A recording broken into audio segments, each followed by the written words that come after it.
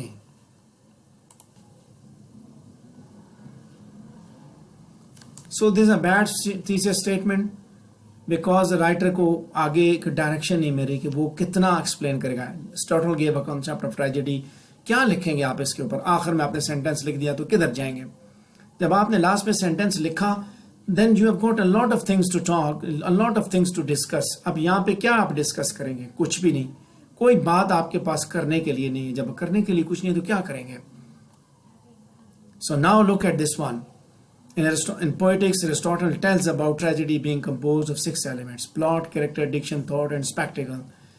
Spectacle and song. آپ نے وہ ڈیفینیشن ہی دیکھی, imitation of an action that is serious, uniform, and of a certain magnitude, and so on and so on. تو اس کو دیکھتے ہوئے یہ آپ نے بتایا, آپ نے اوپینین ڈرا کر دیا, آپ نے اوپینین دیا کہ اس ڈیفینیشن کی بیس پہ ہم کہتے ہیں کہ یہ ایلیمنٹس ہوتے ہیں ٹریجڈی کے اندر. So this is a good thesis statement. Aristotle کا جو ویو ہے ٹریجڈی کے بارے میں, اس کے بارے میں بات کرتی ہے, اور ایک رستہ نظر آ رہا ہے کہ رائٹر آگے کیا کرے گا, کس طرف جائے گا, کیا چیز ایکسپلین کرے گا. تو یہاں کیا چیز ایکسپلین ہو رہی ہے؟ یہاں پہ ان کے ایلیمنٹس کی بات ہو رہی ہے اس جگہ پہ. ان پوئٹکس Aristotle tells us about tragedy being composed of 6 elements. So sub topics basically یہی بتاتے ہیں کہ clear idea آپ کو دیتے ہیں basically sub topics. So look here, there are two different examples. کہ sub topic جب آپ include کریں گے تو کیا کریں گے؟ Aristotle divided tragedy into 6 constituent parts. تو یہاں پہ کوئی نہیں ہے, although this is thesis statement, لیکن نیچے دیکھیں دوسرے کے اندر سب ٹاپکس آپ کو دیے ہیں. اس سے یہ پتا چل رہا ہے کہ آگے جا کے ایک پیراگراف کے اندر رائٹر نے ایک ایلیمنٹ, ایک آئیڈیا, اس کے اوپر ایک ٹاپک, سب ٹاپک کے اوپر بات چیت کرنی ہے. پلاٹ کے اوپر بات کرنی ہے, کریکٹر کے اوپر بات کرنی ہے, ڈکشن کے اوپر بات کرنی ہے, تھاٹ کے اوپر بات کرنی ہے, اسپیکٹیکل اور سانگ کے اوپر بات کرنی ہے. سو اس ایک سینٹینس سے ایک جو ہے سمت اس کا تعین ہو جاتا ہے. In the same way, when you will be writing your answer, you have to set your direction, you have to tell the reader that where are you going, اور اسی طرح آپ اپنا جواب بنائیں گے. اگر آپ اپنا جواب اس طریقے سے نہیں بناتے تو ڈیفینیٹلی آپ کا جو آنسر ہے وہ چیلنج ہوتا ہے, اور آپ اپنے مارکس لوز کر جاتے ہیں, اور تھوڑے نہیں بہت سارے لوز کرتے ہیں. And don't state obviously, جیسے میں اگر اس طرح کہوں کہ in this question we shall discuss constituent parts of a tragedy. No, بلکہ آپ indirectly بات کریں گے. Aristotle's definition of tragedy lays out 6 elements of tragedy. ٹھیک ہے, plot, character, thought, diction, spectacle and song.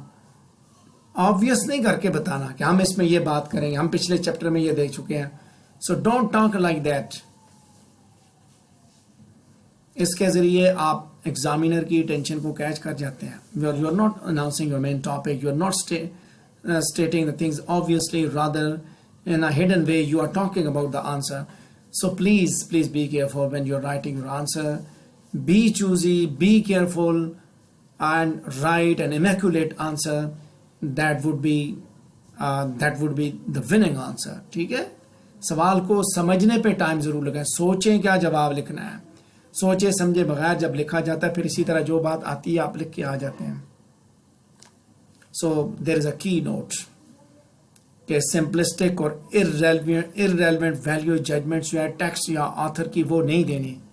مثال کے طور پہ میں ریفرنس ٹو کانٹیکسٹ کے بارے میں اس طرح بات کرتا ہوں کہ these thought provoking beautiful lines are written by very famous English poet of Renaissance era, William Shakespeare. آپ اس طرح بھی کہہ سکتے ہیں these lines are written by William Shakespeare. تب بھی تو پتہ چل سکتا ہے. سو اس طرح کی باتیں آپ جو ہے نا یہ اس کو کہتے ہیں نان سینس کریٹ کرتی ہیں. Shakespeare is a wonderful author, of studies is really good. اس سے مارکس نہیں ملتے, بلکہ آپ کو بڑا ایسا لگتا ہے کہ جیسے آپ کے پاس کچھ تھا نہیں تو آپ اس طرح کی باتیں لکھ رہے ہیں. دم چھلے نہیں لگانے یا اس طرح کی باتیں. Wonderful author, we need not to talk about that, we need, آپ کوئی آرگومنٹ کی بات کریں نا, کوئی لے کے آئیں. میں نے بتایا شروع سے کہ when you will be doing your masters in English, your examiner is expecting you that you are a critic, you are having critical insights, and now when you are discussing anything, you are having some references, you are having some quotes, you are having some text to support your answers. جو بات آپ کر رہے ہیں کسی ایک opinion کے ساتھ اگر آپ کھڑے ہیں تو اس کے لیے آپ کے پاس کوئی ٹیکسٹ پڑھا ہے, کوئی کرٹک پڑھا ہے جس کو آپ ثابت کریں. یہ ونڈرفل آتھر, ریئلی گڈ, یہ باتیں لکھنے کا کوئی فائدہ نہیں ہے. These are worthless. Final note ابھی اس پہ دے رہا ہوں کہ super condensed in a nutshell view thesis statement, اور وہ یہ بات دکھاتی ہے ایگزامینر کو, اس سے تھیسس اسٹیٹمنٹ سے یہ پتہ چلتا ہے کہ آپ کو سوال کی سمجھ آ گئی ہے, اور یہ بیسیکلی آپ کا ایک اوور ویو آنسر ہے, اور ایک کانفیڈنٹ ساؤنڈنگ اسٹیٹمنٹ ہونی چاہیے جو کہ آپ کے سوال کا ایک اوور آل ویو دے, اور آپ کا آنسر جو ہے وہ پرفیکٹ انداز میں سیٹ اپ ہو, بالکل ایک بہترین انداز میں آپ اس کو سیٹ اپ کریں. یہاں ایک چیز اور بھی یاد رکھنی ہے کہ keep all references of the biographical background of the author and any aspect of his or her context entirely relevant to the essay, question and brief. Biographical back ground کی بات کر رہے ہیں, کانٹیکسٹ کی بات کر رہے ہیں, کتاب کی بات کر رہے ہیں, تو آپ اس جواب کے حساب سے اس کو ریلیونٹ رکھیے. اگر آپ اس کو ریلیونٹ نہیں رکھتے تو بڑا عجیب سا لگتا ہے, بڑا انسان اس میں بڑا, وہ کہتے ہیں نا کہ پنجابی میں کوئی چول نظر آتا ہے. چبلیں نہیں مارنی وہاں پہ. یاد رکھیے کہ آپ نہ تو ہسٹری کا پیپر دے رہے ہیں نہ سوشالوجی کا, لہٰذا بیک گراؤنڈ انفارمیشن کے بہت تھوڑے مارکس ملتے ہیں. گو کہ یہ یوزفل ہو سکتا ہے, does not mean it might not be useful, مینس کہ ہو سکتا ہے کہ وہ چیز فائدہ مند ہو, لیکن انگلش لٹریچر کے اندر جو مارکس ہیں وہ آپ کی انالیسز اور آپ کے انٹرپریٹیشن کا جو معیار ہے اس کی بیس پہ ملتے ہیں کہ آپ کس طرح اپنے آرگومنٹس کو لے کے آئے. میں نے بتایا نا, when you said that Aristotle says this is plot, آپ نے اس کے اوپر پھر بات کی, آپ نے اس کے اوپر حوالے دیے, آپ اپنے آرگومنٹس کو سپورٹ کرنے کے لیے ٹیکسٹ لے کے آئے, کرٹک لے کے آئے, اس پہ تو وہ دے گا. آپ شروع ہو گئے اس کی ہسٹری کے بارے میں بات کرنے, آپ اس کی پرسنل بایوگرافی کے بارے میں بات کرنے شروع ہو گئے, جس طرح عموماً یہ اسٹوڈنٹس کہتے ہیں کہ رائٹر کا تعارف دینا چاہیے, انٹروڈکشن دینا چاہیے. ہمیں کہا جاتا ہے انٹروڈکشن, او بھائی آپ نے کاغذ کا پیٹ نہیں بھرنا, آپ نے اپنے سوال کے معیار کو دیکھنا ہے. جب آپ کا سوال جواب معیاری ہوگا, پیٹ نہیں بھی بھرا ہوگا, تب بھی وہ ایکسیپٹ ہو جائے گا. اور اگر وہ بہت اچھا ہوگا لیکن آپ ایکسٹرا ڈیٹیلز دے کے آئیں گے تو آپ کے مارکس کم ہو سکتے ہیں, اور عموماً ایسا ہی ہوتا ہے. So that's all about writing a thesis statement. I have tried to discuss all the things, main topic and topic and further details. ٹھیک ہے, سب ٹاپکس بتائے کہ یہ سب ٹاپکس میں ڈیوائڈ ہوتا ہے. سب ٹاپکس کے بعد ہم نے ڈسکس کیا ایک لٹریچر کا ہی کوسچن, ہم نے لٹریری کرٹیسزم کا اٹھا کے اس کو ڈسکس کیا ہے. امید ہے کہ آپ کو چیزوں کی سمجھ آگے ہوگی. And now when you are done with understanding with introductory paragraph and thesis statement, now you are ready to write your introductory paragraph. So you have to do two tasks. One is related to writing your own paragraph, and the other is evaluate the response, evaluate the one that you have found at internet. ٹھیک ہے, جو آپ sources پہ آپ نے دیکھا اس کو آپ نے ابھی بتانا ہے. So that's all about introductory paragraph. 2 lectures related to that, and there will be another lecture that will be another recording, and that will be dealing with parallel structures, and you need to understand that is a part of grammar, but you need to understand it because جب آپ thesis statement لکھیں گے تو اس وقت وہ آپ کو parallel structures کا جو آنسر ہے یا parallel structure کا جو کانسیپٹ ہے اس کے بارے میں جاننا بھی آپ کو بہت ضروری ہوگا. So اگر آپ کا کوئی کوشچن ہوا تو آپ مجھ سے ضرور پوچھ سکتے ہیں.